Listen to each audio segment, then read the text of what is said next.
మండలంలో ఘనంగా స్వాతంత్ర దినోత్సవ వేడుకలు.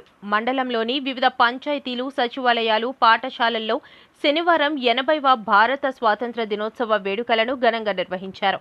మేజర్ పంచాయతీ ఏఎల్పురం, పాత కృష్ణదేవిపేట, సిహెచ్ నాగపురం, కొంకసింగి, లింగంపేట, చోద్యం తదితర గ్రామాలలోని సచివాలయాలు, ప్రభుత్వ, ప్రైవేట్ పాఠశాలల్లో ఈ వేడుకలు శోభాయమానంగా సాగాయి.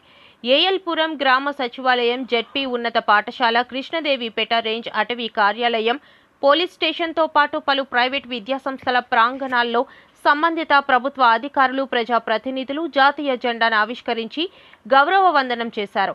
ఈ సందర్భంగా ఏర్పాటు చేసిన సమావేశాల్లో పలువురు అధికారులు, ప్రజాప్రతినిధులు మాట్లాడుతూ దేశ స్వాతంత్ర్యం కోసం తమ ప్రాణాలను పణంగా పెట్టి పోరాడిన మహనీయులు, త్యాగవీరుల సేవలను కొనియాడారు. వారి ఆశయాలను ప్రతి ఒక్కరూ స్ఫూర్తిగా తీసుకుని దేశాభివృద్ధికి పాటుపడాలని పిలుపునిచ్చారు. ఈ కార్యక్రమాల్లో వివిధ శాఖల అధికారులు, ప్రజాప్రతినిధులు, ఉపాధ్యాయులు, విద్యార్థులు, స్థానిక ప్రజలు పాల్గొని వేడుకలను విజయవంతం చేశారు. ఇదిలా ఉండగా స్వాతంత్ర దినోత్సవ సందర్భంగా పాఠశాలల్లో నిర్వహించిన వ్యాస రచన, క్రీడల పోటీల్లో గెలుపొందిన విద్యార్థులకు బహుమతులు ప్రదానం చేశారు.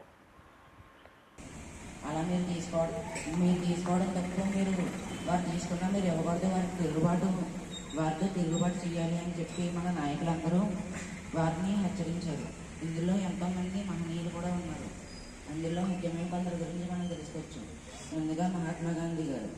ఈయన అహింస మరియు సత్యాగ్రహ పద్ధతులను పాటించి ఎన్నో ఉద్యమాలు చేశారు. అందులో క్విట్ ఇండియా ఉద్యమం, నాన్ వైలెన్స్ పాటిస్తూ నాన్ కోఆపరెన్స్ అని చెప్పి చేశారు. నాన్ కోఆపరెన్స్ అంటే సహాయ నిరాకరణ ఉద్యమం. ఎవరో బ్రిటిష్ వారికి మనం సహాయం చేయడం ఏంటి? మన బట్టలు మనమే కుట్టుకుందాం, మన బట్టలు మనం నేద్దాం, మన పంటలు పండించుకుని మనమే ఎగుమతి చేద్దాం తప్ప వారి దగ్గర నుంచి ఇంపోర్ట్ చేసుకోవద్దు, అంటే దిగుమతి చేయొద్దు అని చెప్పి అని ఎన్నో మాటలు చేపట్టారు మహాత్మా గాంధీ.